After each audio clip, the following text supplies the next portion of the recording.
Good morning students. आज हम कक्षा 3 की हिंदी व्याकरण की पुस्तक रचना प्रसून के 7वें अध्याय वचन के बारे में पढ़ेंगे। जैसा कि आप सभी जानते हैं, वचन का अर्थ होता है संख्या।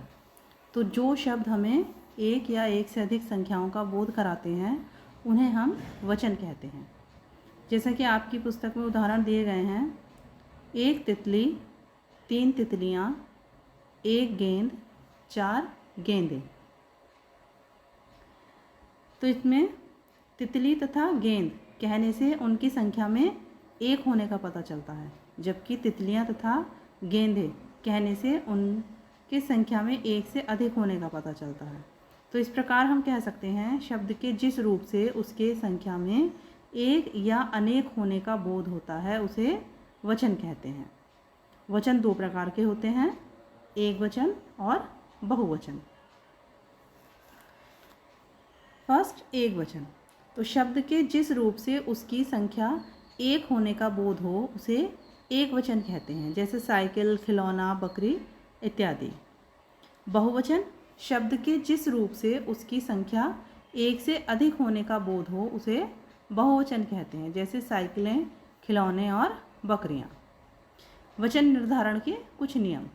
व्यक्तिवाचक तथा भाववाचक संज्ञाएं सदैव एक वचन में प्रयुक्त होती हैं।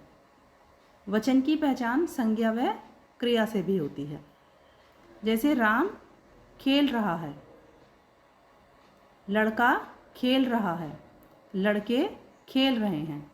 तो इसमें लड़का एक वचन है, संज्ञा है, और खेल रहा है से पता चल रहा है कि एक लड़का है, और लड़के खेल रहे हैं तो इसमें क्रिया से पता चल रहा है कि यह बहुवचन है। कुछ शब्द हमेशा एक वचन में ही प्रयोग किए जाते हैं, जैसे दूध, पानी, जनता, भीड़, वर्षा इत्यादि। और कुछ शब्द सदैव बहुवचन में प्रयोग होते हैं, जैसे हस्ताक्षर, प्राण, दर्शन, बाल इत्यादि। कभी कभी आदर देने के लिए भी एक वचन के साथ बहुवचन की क्रिया का प्रयोग करते हैं, जैसे पापा काम पर जा रहे हैं। तो इसमें पापा शब्द एक वचन है, लेकिन क्योंकि ये आदर सूचक शब्द है इसलिए यहाँ क्रिया बहुवचन प्रयोग होगी।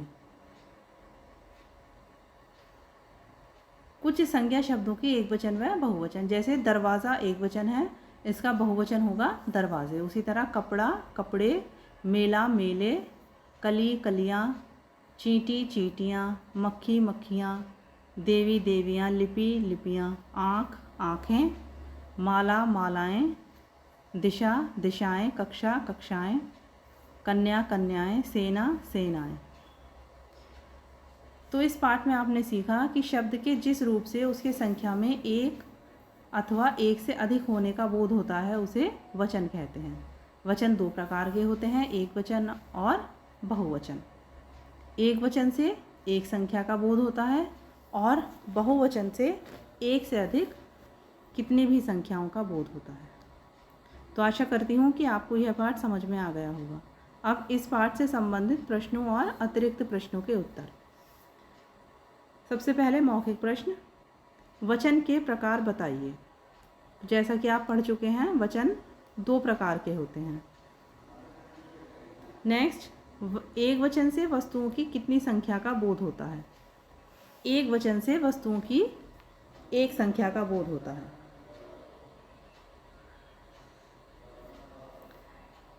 सेकेंड, निम्नलिखित प्रश्नों के उत्तर लिखिए। वचन कितने प्रकार के होते हैं, नाम लिखिए।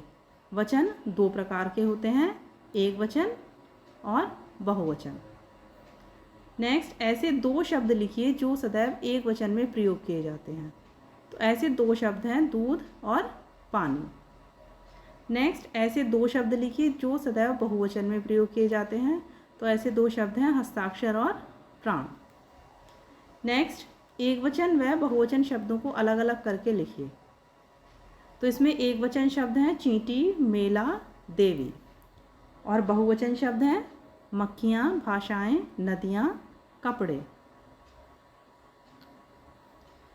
नेक्स्ट, कोष्ठक में से सही शब्द चुनकर रिक्त स्थान भरिए। सबसे पहले, वृक्ष पर कोयल बोल रही है। नेक्स्ट, भारत में कई भाषाएं बोली जाती हैं। राम ने सोने की घड़ी पहनी है। मेरी बहनें आई हैं। रीमा ने खिलौना फेंक दिया। नेक्स्ट है बहुविकल्पीय प्रश्न। प्रत्येक पंक्ति में भिन्न वचन वाले विकल्प पर सही का निशान लगाइए। तो इसमें फर्स्ट में दरवाजे, क्योंकि कपड़ा और पत्ता दोनों एक वचन हैं और दरवाजे शब्द बहुवचन है। नेक्स्ट, परियां नदी चिड़ियाँ, इसमें नदी, क्योंकि परियां और चिड़ियाँ दोनों बहुवचन हैं और नदी एक वचन है। नेक्स्ट, घड़ी सेनाएं चींटियाँ, तो इसमें घड़ी एक वचन है, सेनाएं व चींटियाँ बहुवचन है, इसलिए इसमें घड़ी पर टिक करेंगे। नेक्स्ट, लड़के महिला लड़कियाँ, तो इसमें लड़के और लड़कियाँ दोनों बहुवचन हैं, महिला शब्द एक वचन है। नेक्स्ट, रचनात्मक गतिविधियाँ, चित्र देखकर लिखिए कि वे एक वचन है अथवा बहुवचन। तो इसमें सबसे पहले चित्र बना है आँखों का, तो ये बहुवचन है क्योंकि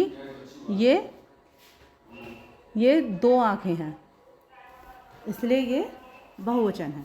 उसी तरह नेक्स्ट पिक्चर में दो लड़के बने हैं, तो ये बहुवचन है क्योंकि ये एक से अधिक हैं। नेक्स्ट, पत्ता, तो पत्ता एक वचन शब्द है। नेक्स्ट, तितली, ये भी एक वचन है। नेक्स्ट, केले, ये बहुवचन है। और नेक्स्ट, घड़ी, ये एक वचन है। तो आशा करती हूँ कि आपको यह पाठ समझ में आ गया होगा।